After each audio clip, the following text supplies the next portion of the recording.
Welcome, Movie Lounge guys. Welcome to Friday's episode. So, if you guys have watched last night's super late movie review of Guardians of the Galaxy 2, I am sorry the quality sucks. I will give a much better review today in short kind of thing because we're going to do two movie reviews instead of one. I've decided that. As the host and creator, I can make those decisions. So, we're going to get down to the first topic Marvel versus DC, fellas. And it's kind of an interesting topic because you don't really, it's two like major fan bases going at each other, but I'm going to symbolize it as much as possible. So there's a big difference of why Marvel is being more successful than DC. And it comes down to having fun. And what I mean is when people make a movie, like for example, Fast and Furious. When they make Fast and Furious, they're just having fun, and they know it's a stupid franchise, and they know it's stupid. But like John Wick, it's a stupid, dumb story. But they have fun making it, and you know this that. With Marvel, they never really get a pass of movies that they make. Some are terrible, some suck, some not good, and some that are really good. So, in the sense, and I'm going to try to fix this just a bit. Sorry. So, in a sense, for example, Guardians of the Galaxy 2, it's not better than the first one, but it's still enjoyable, and I can see the flaws that they have, but at least I can enjoy them, and I can tell they had fun making them.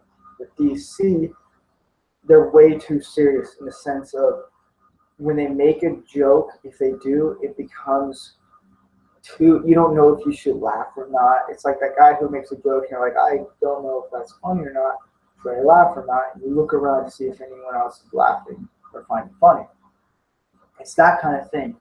And I think with Marvel, they know the target audience. It's kids, it's families. So they make it family wholesome. Now, they've stepped up, like Doctor Strange is super, like, serious. It's very dark in the sense of dealing with death and all that stuff and just not feeling like you're being used. Your skills aren't being used. You feel like if I'm not doing this, then what's my purpose? And those are very dark topics and very serious topics, and they did it very well by just also adding in some humor and some fun. I think that with Marvel, they've mixed a very good way of adding sense of humor. Sometimes the jokes are a little too much, but sometimes they add in a little seriousness, and it's really good. With DC, I feel like they're trying too hard. They're taking themselves way too serious in this whole competition of who's better. I want to see DC do really good. Yeah, I want them to succeed because in that, then you can have Marvel and DC kind of compete together with making good quality movies. It's just DC is not up there yet. And a lot of DC fans they like to bag on Marvel as it's too fun, ha ha ha, okay, it's not serious. And it's like, well, what good movie has DC made since Watchmen? Watchmen's okay, it's not the greatest, but it's okay. But ever since then, it's just with Man of Steel, not good. And with Batman v Superman, it was hard to watch. With Suicide Squad, it was just a big letdown. So it's just they're not doing very good at keeping up with the competition. So, and I think when a studio makes a movie, I think they should go there just to have fun. Filming is to have fun. It can be serious, it can be daunting to do projects, but have fun. If you can have fun and you can show that to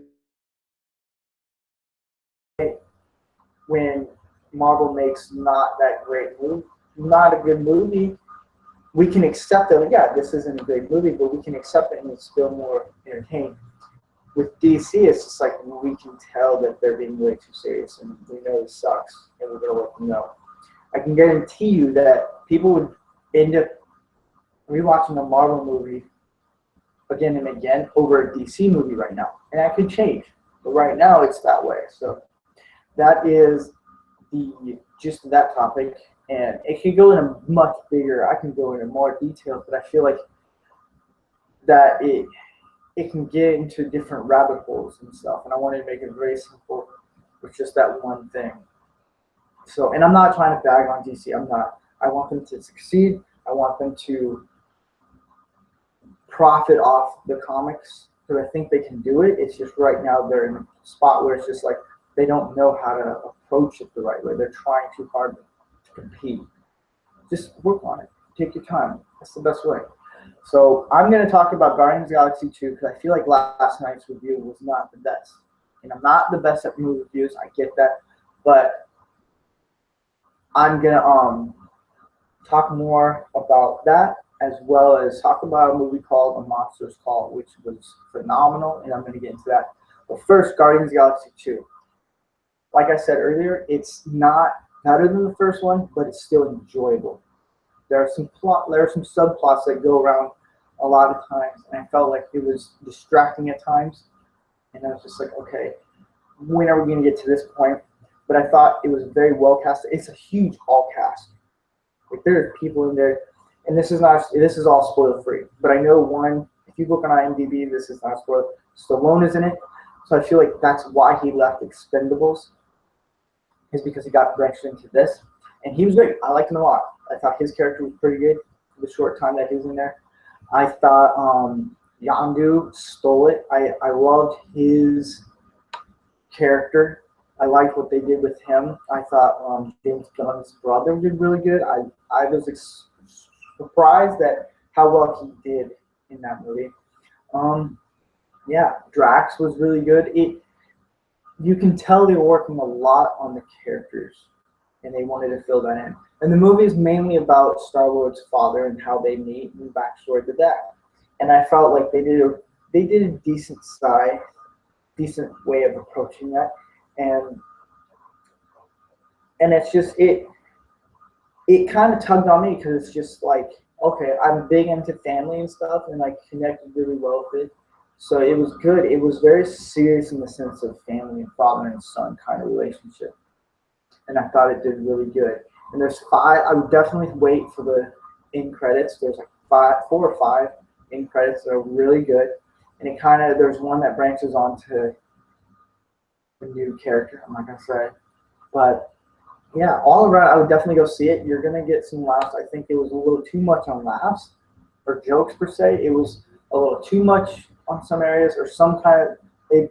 Marvel tends to do this whole like, let's add a joke here. Sometimes it works, sometimes it doesn't. There were some where I was like, okay, that's not as funny, but I get it, I guess. Okay, I'll go with it.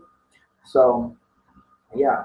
So that's the gist of that. That's pretty much what I wanted to say from super late last night's video. That just was a very terrible quality video. Sorry, but I wanted to talk about it. So, yeah. So let's dig into A Monster's Call, which is directed by J.A. Bayona. I've never heard of him, and I felt like this movie, when I first saw the trailers, I was very interested in it. I was like, okay, Liam Neeson voicing it. And by the way, the kid who plays Connor in it, Lewis McDougall, phenomenal actor. The acting in this movie was beyond what I thought it was going to be. And the movie is pretty much about a kid struggling with his mom dealing with cancer and how his approach is. And a lot of movies that deal with this stuff, it approaches it through the adult's point of view. This movie takes it to the kid's point of view. And I thought that was really great, what it would be like of a kid dealing with him losing a family member with cancer. And this one, it was an emotional roller coaster for me. And I watched it with my wife, and we both kind of have similar takes on how this approached. Like, my father died of cancer not long ago, so it really hit home with me, and it really resonated really deep with me of like what it feels like to lose a kid or lose a parent. And he he has this tree, an imagination. The tree is never in reality. It's all in his mind and imagination. And the tree tells three stories, three separate stories of like the situation and stuff. And I felt like it was really cool. I felt like it was visually stunning, visually breathtaking. I thought the illustrations of the storytelling were really cool because it was all like um, artistic way of drawing it and telling the story. I felt like that was all around. The music was really good. It was well scripted, well directed. There's some really cool shots and visuals in it, and I felt like all around this is a movie that everyone should see, and it's a good discussion topic because it allows you to sit down and just talk about things and how to deal with it. And in the end, it's just the kid trying to deal with and how he needs to deal with losing someone that he loves so dear.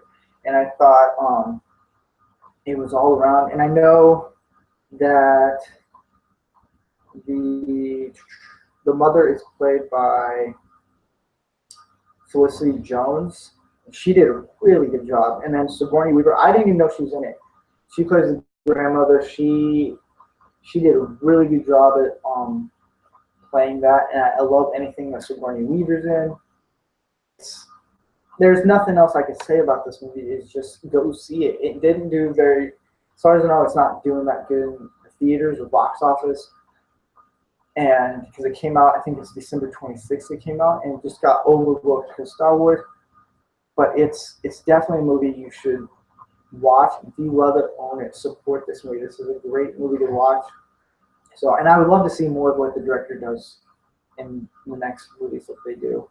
So it's visually cool. So that is a Friday's episode. I hope you guys enjoyed. If you have any questions that you want us to answer or any topics, you can email us at themovielounge15@gmail.com, or you can find us on Facebook at The Movie Lounge, and we can talk about things and just go from there. I hope you guys have a good week and see you guys Monday.